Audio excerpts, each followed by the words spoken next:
So I began my morning by reading a few articles from the Hindu editorial. And at 10 am, I jumped into Quant. Today's topic was ratio, proportion, and variation. First, I revised some core concept, then I started solving. My goal is to complete 50 questions today.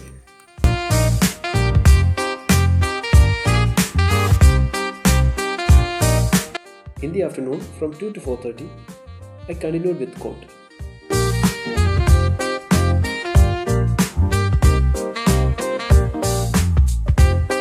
Then from 5:30 to 6:30, I also worked out some more questions and I completed 54 questions from ratio, proportion and variation.